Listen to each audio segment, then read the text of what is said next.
In the shadow of Glastonbury Mountain lies the town of Bennington. A quintessential Vermont town, Bennington is famous for the American Revolutionary War battle that bears its name.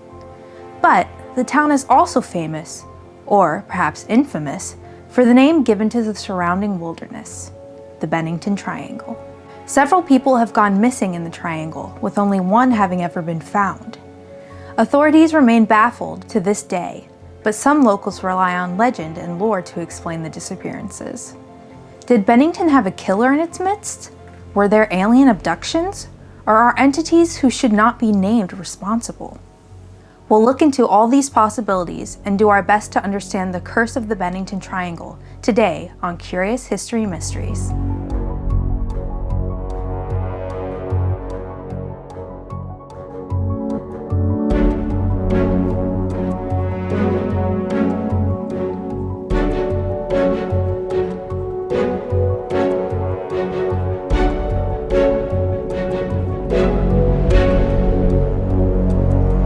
Glastonbury Mountain rises majestically above the Green Mountain National Forest of Vermont.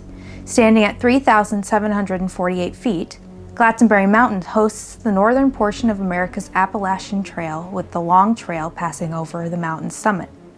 It was in this area that the town of Glastonbury once stood. Glastonbury was a logging town in the late 1800s, but by the early 1900s, clear-cut foresting had depleted the area of all the mature trees. Couple that with a horrific flood that wiped out the nearby railroad tracks, residents soon left the area, leaving Glastonbury a virtual ghost town. Mother Nature would reclaim the area, and it soon became a favorite spot for hunting and fishing expeditions. So here is where our stories of mystery would begin. In 1945, a 74-year-old mountain guide named Mitty Rivers took a group of 4 hunters up the Long Trail for a hunting expedition. After hiking for several hours, they set up camp along the trail. The next day, they began their hunt. Mitty was leading the group by a portion of the trail known as Hell Hollow, when he pushed ahead to scout the area. Soon, Mitty was out of sight.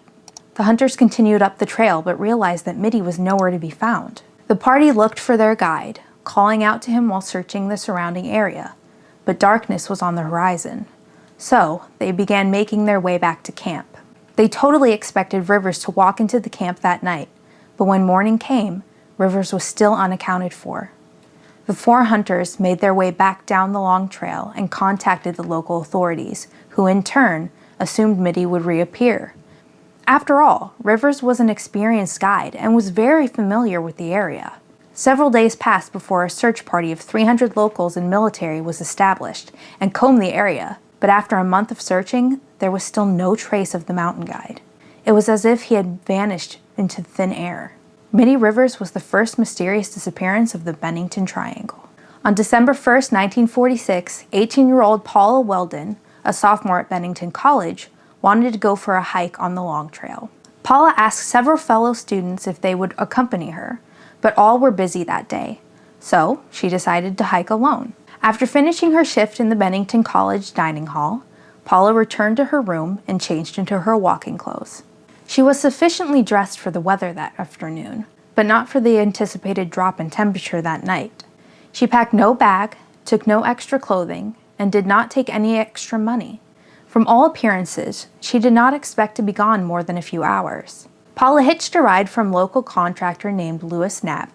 He picked her up near the college entrance and drove her as far as his house on Route 9, about 2.5 miles from the Long Trail near Furnace Bridge. From this point, Paula either hitchhiked or walked the rest of the way to the start of the trail in Woodford Hollow.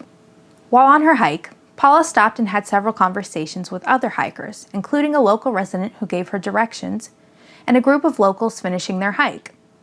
An elderly couple remember her rounding a corner several yards ahead of them, but when they rounded the same corner, she was gone. The elderly couple were the last people on Earth to see Paula. Again, just like with Mitty Rivers, Paula had seemed to disappear into thin air. Weeks of searching ensued. Bennington College closed for several days, and students and faculty participated in organized searches. Hundreds of volunteers, family members, National Guard troops, and firefighters searched for Paula. Ground and air searches concentrated on the Long Trail up as far as Glastonbury Mountain, 10 miles to the north. and along Route 9 from Bennington to Brattleboro. At the time of Paula's disappearance, there was no state police in Vermont. Paula's father pressed the investigators and governor to bring in additional professional law enforcement to help. Neighboring Connecticut State Police were called in. Detective Robert Rundle and state policewoman Dorothy Scoville were assigned to the case. They interviewed every person who saw or thought they saw Paula, and every person who lived along the route she took or who were simply in the vicinity of the Long Trail on that December afternoon. Investigators discovered that one of the last people to see Paula alive was a lumberjack named Fred Cadet, who lived along Harbor Road. Cadet was in the middle of an argument with his girlfriend when Paula walked by. He stormed off in a rage shortly thereafter, and, depending on different statements he made, he either went back to his shack and spent the evening by himself, or he drove up the travel portion of the trail where Paula was heading. He lied to the police on several occasions and was a person of interest, both in 1946 and when the case was revisited in 1952. Reportedly, Cadet told at least 2 people that he knew within 100 feet where Paula was buried, but later claimed it was just idle talk. When no evidence was found that a crime had been committed, no body was discovered, and no forensic clues were identified, the investigation of Fred Cadet ended. The way Paula's disappearance was handled by local law enforcement was sharply criticized by her father and many others. Paula's father pointed out that the lack of statewide law enforcement and the lack of training of local sheriffs contributed to a poorly run investigation. Within 7 months of Paula's disappearance, the Vermont legislature created the Vermont State Police. After nearly a month of searching the Long Trail all the way to Glastenbury Mountain, no trace of Paula's body, her bright red coat, or any other evidence was ever found, and the search was called off. To this day, no evidence of her whereabouts is known, and some locals are afraid to wear red on this section of the trail.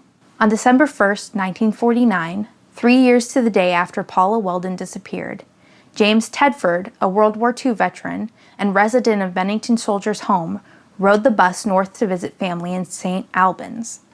He arrived there safely and spent a few hours with the relatives until his departure back to Bennington. The relatives accompanied James back to the bus stop and watched him board the bus. It would be the last time a familiar face would see him alive. For a majority of the journey, everything seemed normal. There were 14 passengers on the bus, including James. He spent most of his journey sleeping in his seat and never got off the bus. However, despite him not leaving the bus a single time, he never returned to Bennington, and his disappearance has never been solved. Every passenger who saw James on the bus, including the bus driver, noted that he was still on the bus at the last stop before Bennington. However, upon reaching the city, the only thing left of him was his luggage and an open bus timetable on his empty seat. Despite searches, nobody was ever able to determine what happened to him. The puzzling circumstances gave supernatural enthusiasts enough material to theorize some otherworldly force had been responsible. Then came Columbus Day 1950, and another disappearance. This time, the Bennington Triangle swallowed its youngest victim. 8-year-old Paul Jepson's parents were retired teachers who raised animals, and, as a side job, fed pigs in the town dump where they were caretakers. In the afternoon of October 12th, Paul waited in the back of the truck while his mother went to feed the pigs. When she returned a half an hour later, Paul was gone. Like Mitty Rivers and Paula Weldon, Paul Jepson went missing just before 4 p.m. The community came out in force, looking for the boy in the bright red jacket. The newly formed state police made all resources available, and the Coast Guard from Connecticut flew air surveillance to no avail. Bloodhounds borrowed from the New Hampshire State Police traced Paul's scent to Route 7 before they lost it. The location was eerily close to the last spot Paula Weldon was seen 4 years earlier. A witness claimed that she saw a boy fitting Paul's description walking towards the Vermont-New York state line. The sighting was ignored, however, as she claimed that the boy was disheveled and in desperate need of a haircut. Paul's parents claimed his hair was on the shorter side and neat. Paul's mother said that in the days prior to the disappearance, he had repeatedly spoken of the lore of the mountains, and she thought that he had wandered off and got lost. People refused to accept that Paul had simply vanished, Some speculated his parents had killed him and fed his remains to the pigs. When the story made the newspapers, Paul's family was furious and denied harming him. This brought a lot of tension between the family and the press, and Paul's dad said his wife refused to ever speak to journalists again. The search for Paul was still ongoing after 2 weeks when 53-year-old Frida Langer vanished from a hiking trail. Frida, her husband Max, and cousin Herbert Elsner were staying at the family cabin near the Somerset Reservoir. Max had injured his knee, so he opted to stay at the cabin while Frida and Herbert went for a hike. Along the trail, Frida slipped and fell into a stream. She was soaked and told Herbert to continue the hike without her. They were only about 150 yards away from the cabin, so she wanted to go back, change clothes, and meet up with Herbert further down the trail. When Frida failed to catch up with him, Herbert went back to the cabin, shocked to find that Frida had never returned. Frida was last seen at 3:45 p.m. around the same time Mitty Rivers, Paula Weldon, and Paul Jepson went missing before her. An extensive search was conducted over 2 weeks. Like the 4 people who had disappeared before Frida, near the same location, not a single trace was found. Frida was an experienced hiker who had spent a lot of time in the woods near the Somerset Reservoir. She and Max had owned the family cabin for 14 years, so it would have been unlikely for her to get lost. Just like Mitty Rivers, it seemed like the earth had swallowed her whole. After a few months of looking, the search was called off. Unlike the others who disappeared from the Bennington Triangle, Frida's body was eventually discovered almost 7 months after she vanished. Her body was found in a clearing near Somerset Reservoir, just 3 miles from her family cabin. The area had been searched multiple times before. It was in the open, and searchers could not have missed her. Investigators believed her body was placed there after the search was called off. Due to the gruesome condition of her remains, authorities could not determine a cause of death. So how was it that Frida's body was discovered months after her disappearance in an area that had been searched multiple times? Could this have been a murder and the killer waited until the search was called off before dumping her body? It was an unsettling thought, and people quietly wondered if other human remains would be discovered over time. After Frida's disappearance, the vanishings stopped. 5 people of different ages, gender, and background who disappeared from the same area over a period of 5 years.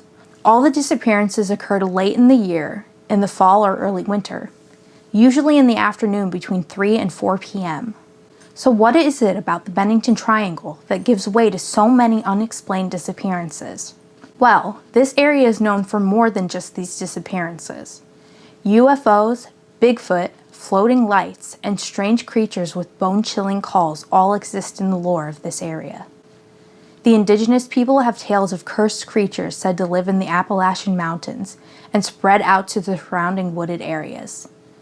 Now, you aren't supposed to say or even think of the creature's name. However, for the sake of clarity, I will put the word up on the screen, and for the rest of the video, I will use the term Wendy Boys. From what I have heard, Wendy Boys are said to be cursed indigenous doctors who turned it to dark magic and lost their souls. Wendy Boys are large, thin, pale, hairless humanoids with long arms and legs extending much further than a human. Some lose all power of speech except mimicking.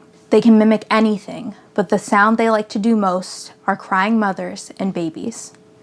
They lure you in with these sounds so they may attack and eat you. This is what I believe may have happened to Paula or even Frida. Another phenomenon calls back to Abenaki lore of a rock that, if stepped on, will send you to the deepest depths of the earth or even swallow you whole. The Abenaki believed that the Bennington Triangle was unlivable and was only meant for burying the dead, and that the mountain was cursed because the 4 winds appeared to meet at the peak and often changed directions randomly. Then there's the disappearance of James, who vanished into thin air on a bus.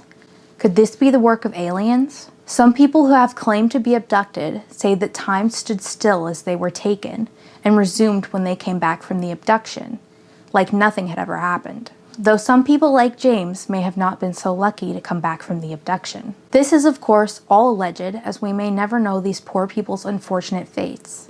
The Bennington Triangle is widespread with UFO sightings, stories about strange noises on CB radios, sightings of mysterious figures, navigation fails, and mysterious plane crashes are all common knowledge to locals. Bigfoot is a common tale in these parts too. The first report of him was the early 19th century, when he knocked over a stagecoach, then fled into the dark with a terrible roar. Thankfully, no one was harmed. Everyone who claims to have seen Bigfoot has the same description: a hair-covered, upright being of more than 8 feet tall with a strong odor. Murders have happened here as well. In 1892, a sawmill worker named Henry McDowell was drunk and heard voices in his head telling him to kill his co-worker. He took a rock and killed the poor man. Later, he was admitted into an asylum, but escaped and vanished. 5 years after, John Harbour was shot and killed by an unknown person. The murder is still unsolved. For the true crime enthusiasts, there's the possibility that a serial killer snatched up his victims and took them to a car that parked next to the highway. But this theory is problematic. There was no typical victim. They ranged in age from 8 to 74. So it's not likely to be a serial killer. But that does not explain James' disappearance from the bus. All went missing around 3 to 4 p.m. 2 victims, Paula and Paul, were both wearing red, and all disappearances were around the same time of year. Another strange thing is, since those missing people, 2 other people have been found around the area dead. One, a woman nicknamed Red, and a man in a red pickup truck. What is it about the color red, I wonder? The Bennington Triangle continues to intrigue sleuths from all over the world. It's been likened to the Bermuda Triangle and other national park disappearances. In his research, retired detective David Politis found more than 1,200 cases of unexplained vanishings in national parks and forests in North America. Politis notes certain parallels in the cases, and it definitely rings true when it comes to the Bennington Triangle disappearances. Here are a few of the common factors. With every disappearance, there is a point of separation. The person who goes missing is by him or herself. The time of disappearance is similar to other in geographical cluster. It usually occurs near water or boulders, and bloodhounds struggle to follow the scent. Victims are sometimes found in locations previously searched, and if they are found, there is no clear cause of death, as was the case with Frida Langer. Chances are, we'll never learn what fate befell Mitty Rivers, Paula Weldon, Jim Tedford, Paul Jepson, and Frida Langer. For now, the mountain refuses to reveal its secrets and holds the mystery of what happened between 1940 and 1950 very close to its heart. Thanks for watching today, folks. Please leave us a like, comment, subscribe, and ring the bell notification. Leave some video requests you'd like to see told by us in the comments below, and remember, stay curious.